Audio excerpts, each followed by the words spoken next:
Volkswagen S8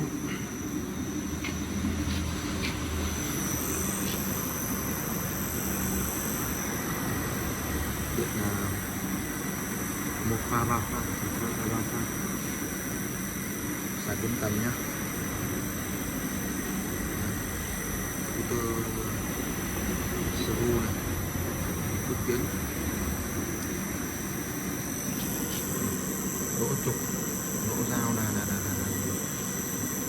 lỗ vuông nha, cắt dây lỗ vuông luôn.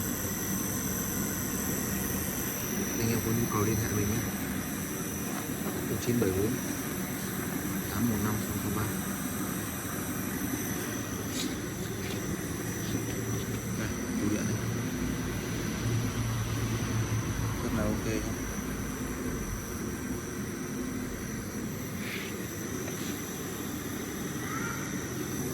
Êm luôn.